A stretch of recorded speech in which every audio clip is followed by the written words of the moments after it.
हमारे कुछ दुश्मनों ने मिलकर एक षड्यंत्र रचकर आपके इस बेटे की, आपके इस भाई की राजनीतिक हत्या करने का प्रयास किया है, राजनीतिक हत्या करने का प्रयास किया है। हमारे क्षेत्र में चाहे कोई कमी हो, चाहे कोई सुख हो, दुख हो, ललित नागर वहां नेता के रूप में नहीं, एक भाई के रूप में पातनन में बैठा हुआ मिला वहीं पे।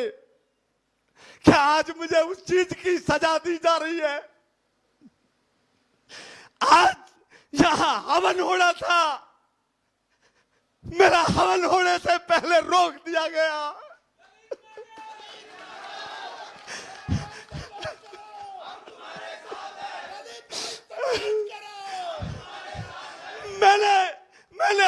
मैंने जब राजनीति शुरू करी थी, मैं एक नौजवान था।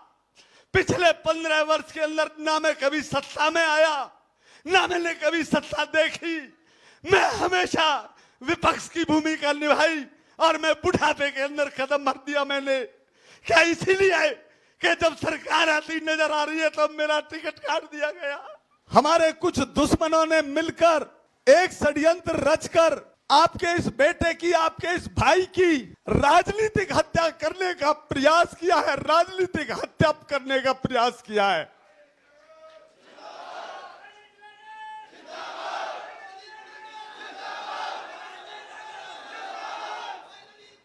मेरे से पहले भी कितने ही वक्ताओं ने कहा है, पिछले 15 वर्ष से मैंने कांग्रेस पार्टी के लिए क्या क्या नहीं किया। पिछले 15 वर्ष से मैंने कितना संघर्ष झेला है, यह आपसे छुपा हुआ नहीं है। चाहे उतार रहे, चढ़ाव रहे,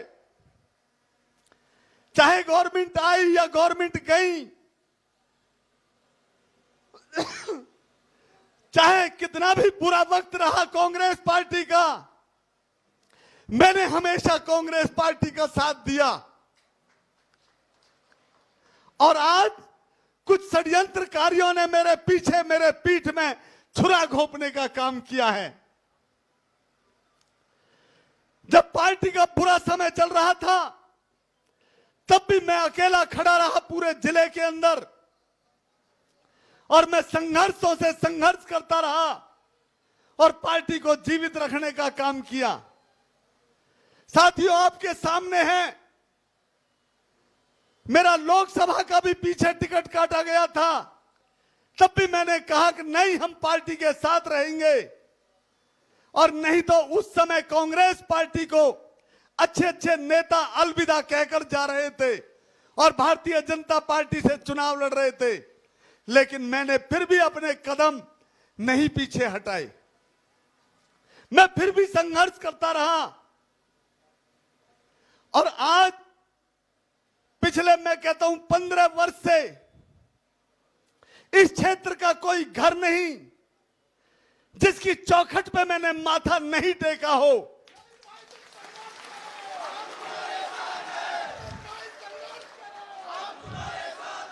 कोई इस क्षेत्र का नौजवान वोटर, बुजुर्ग, मां और बहन ऐसी नहीं मिलेगी कि जिससे ललित नागर ने राम राम नहीं करी हो या आगे उसके सामने नहीं आया हो। मेरे क्षेत्र में मैं ये दावे के साथ कह सकता हूं, मैंने राजनीति नहीं करी, मैंने सामाजिकता निभाई, मैंने भाईचारा निभाया। कोई क्षेत्र के अंदर ये नहीं कह सकता कि ललित नागर ने मेरे पे कोई मुकदमा दर्ज करवाया हो। कोई ये नहीं कह सकता कि ललित नागर ने मेरी तरफ उंगली उठाई हो। मैंने भाईचारा आगे बढ़ाने का काम किया। मैंने और मेरे परिवार ने, मेरे भाइयों ने, आधी रात को भी अगर किसी का फोन आया, हम उसकी मदद के लिए खड़े हो गए। हमारे क्षेत्र में चाहे कोई कमी हो, चाहे कोई सुख हो, दुख हो, ललित नागर वहां नेता के रूप में नहीं, एक भाई के रूप में पातनन में बैठा हुआ मिला वहीं पे। क्या आज मुझे उस चीज की सजा दी जा रही है? आज यहां हवन होना था, मेरा हवन होने से पहले रोक दिया गया।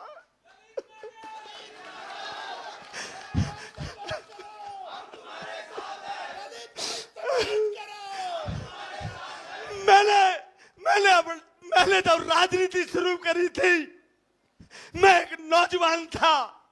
पिछले 15 वर्ष के अंदर ना मैं कभी सत्ता में आया, ना मैंने कभी सत्ता देखी। मैं हमेशा विपक्ष की भूमिका निभाई और मैं बुढ़ापे के अंदर कदम भर दिया मैंने।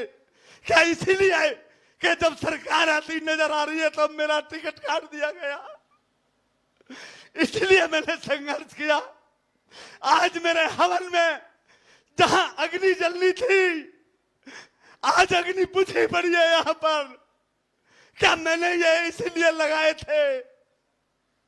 ये बड़े बड़े होर्डिंग, ये बड़े बड़े बाहर होर्डिंग, क्या मैंने 20 गाड़ियां पोस्टर लगा के पिछले कई महीने से घर घर में हाजिरी देने का काम कर रहा था? क्या मैंने इसीलिए वो लगाया?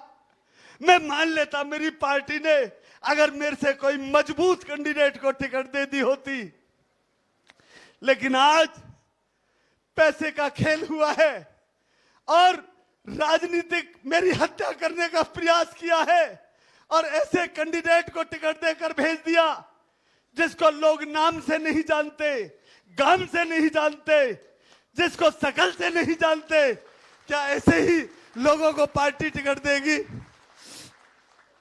भाई सरदारी मैं आपसे कहना चाहता हूं, आप मेरे चाचा ताऊ भाई सब हो, मेरे आप सब कुछ हो।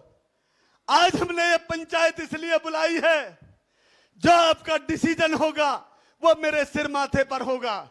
आप ये कहेंगे कि ललित नागर तूने 20 साल मेहनत करी है और चुपचाप अपने घर के अंदर बैठ जा, मैं हुंकार भी नहीं भरूंगा और मैं चुपचाप घर में बैठ जाऊंगा।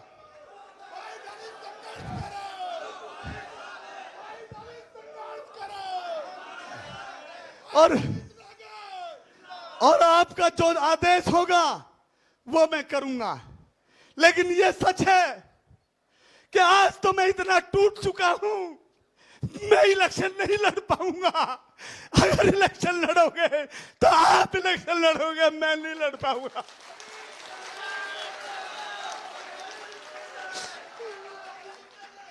बहुत देर से सुन रहा हूं, बहुत साथियों ने कही है कि भाई इलेक्शन लड़ो, हम तुम्हारे साथ हैं। साथियों मैं तुम्हारा चेहरा बन सकता हूं, लेकिन चुनाव आपने लड़ना पड़ेगा, आपने मेरा भाई बनना पड़ेगा। आज मेरी टांग टूटी हुई है, आपने मेरा पाम बनना पड़ेगा, आपने मेरी टांग बननी पड़ेगी। आज आपने मेरा साथ देना पड़ेगा। जब मैंने 15 वर्ष में आपका निरादर नहीं किया, मैं आपको वादा करता हूं कि आने वाले समय में भी आपका कभी निरादर नहीं करूंगा। 84 की बात को हमेशा उठाया है, 84 की बेटा बनकर आपकी बात को ऊंची उठाई है। आगे भी आपसे वादा करता हूं, कभी आपकी बात को नीचे नहीं गिरने दूंगा। आज बड़े मुश्किल से गजराज बहादुर नागर जी के बाद, सन 77 के बाद एक ऐसा चांस आ रहा था कि सरकार भी आ रही है, ललित नागर जीत रहा है और ललित नागर हो सकता है मंत्री भी बने। लेकिन शत्रुओं ने मेरी पीठ में छुरा घोंपने का काम किया है। ये मेरी पीठ में छुरा नहीं घोंपा है, ये 84 की पीठ में छुरा घोंपा है। ये 84 की बेइज्जती हुई है, ये 84 के विकास को रोका गया है, ये तिगाम क्षेत्र के विकास को रोका गया है। साथियों आज आपसे निवेदन करता हूं, आप मेरे माई बाप हो, आप मेरे भाई के समान हो, पिता के समान हो। जो आपने डिसीजन करना है मैं तो वो हुक्म मानूंगा और जो आप कहेंगे वो मैं आगे करूंगा। इतना कहता हूं कि आपकी कभी बात को मैं नीचे नहीं करने दूंगा, आपकी बात को कभी हटाने नहीं दूंगा। और साथियों एक बात कहना चाहता हूं, अगर आप मुझे यहां से जिताकर भेजते हो, आप मेरा चुनाव में जिताकर भेजते हो, मैं इतना कह सकता हूं कि जिसकी भी सरकार बनेगी, चाहे वो किसी की भी सरकार बने, उसमें शामिल होकर आपके काम करने का भी प्रयास करूंगा, आपके काम करने का काम करूंगा।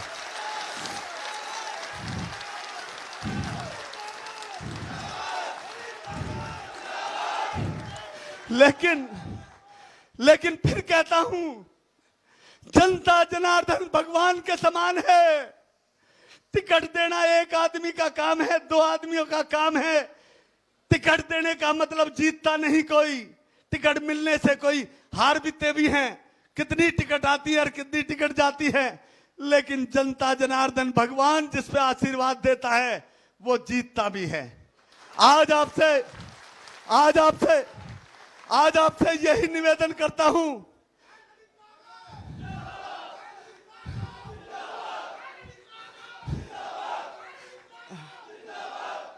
बस आपसे यह निवेदन करता हूं, अपने बेटे की, अपने भाई की राजनीतिक हत्या होने से बचा लो, राजनीतिक हत्या होने से रोक लो। और नहीं तो कोई आने वाले समय में ये कहेंगे कि कोई मेहनत करनी छोड़ देगा, कोई मेहनत नहीं करेगा। जैसे मैंने घर घर में हाजिरी लगाने का प्रयास किया, कोई नहीं मिलेगा ऐसा विश्वास उठ जाएगा। मैं इन्हीं शब्दों के साथ में अपनी वाणी को विराम देता हूं और आपसे कहता हूं, अगर आप चाहें तो मेरे हवन में अग्नि प्रवेश करवा सकते हैं, और अगर आप चाहें तो मना कर जाओ, हम हवन को यही की यही बंद कर देंगे। धन्यवाद। जय हिंद। जगबीर सरपंच जी अपनी बात रखें। भाई थोड़ी देर रुको, शांति। देखो सरदारों, भाई साहब ने, हमारे विधायक जी ने अपनी पूरी बात ईमानदारी से रख दी है आपके सामने, समाज के सामने। अब ये समाज का फैसला है। अगर आप चुनाव लड़ने चाहते हो या नहीं लड़ना चाहते हो, एक ये हवन भी जब ही होगा। भाई साहब का फैसला भी आ गया है, अगर आप मना करोगे तो अभी बंद हो जाएगा। कोई आदमी, समझ करो, कोई ठहरो, कोई भी आदमी आगे से मेहनत करने से, सच्चाई और ईमानदारी से चूक जाएगा। सब शॉर्टकट चलने की सोचेगा, कहीं बेईमानी और वो हावी हो जाएंगे आपके ऊपर। तो मैं चाहता हूं आप पूरा समाज जितना यहाँ खड़ा है, सब एक एक करके, ललित नागर है, सब हाथ उठा के पूरा समर्थन करें। क्या ये लड़े भाई साहब? हवन कर। हाँ, बहुत बहुत धन्यवाद, बहुत बढ़िया, बहुत बढ़िया। बिल्कुल बिल्कुल, बैठो बैठो बैठो बैठो बैठो बैठो बैठो बैठो बैठो बैठो, बैठ जाओ, यहीं बैठ जाओ सब। ठीक है।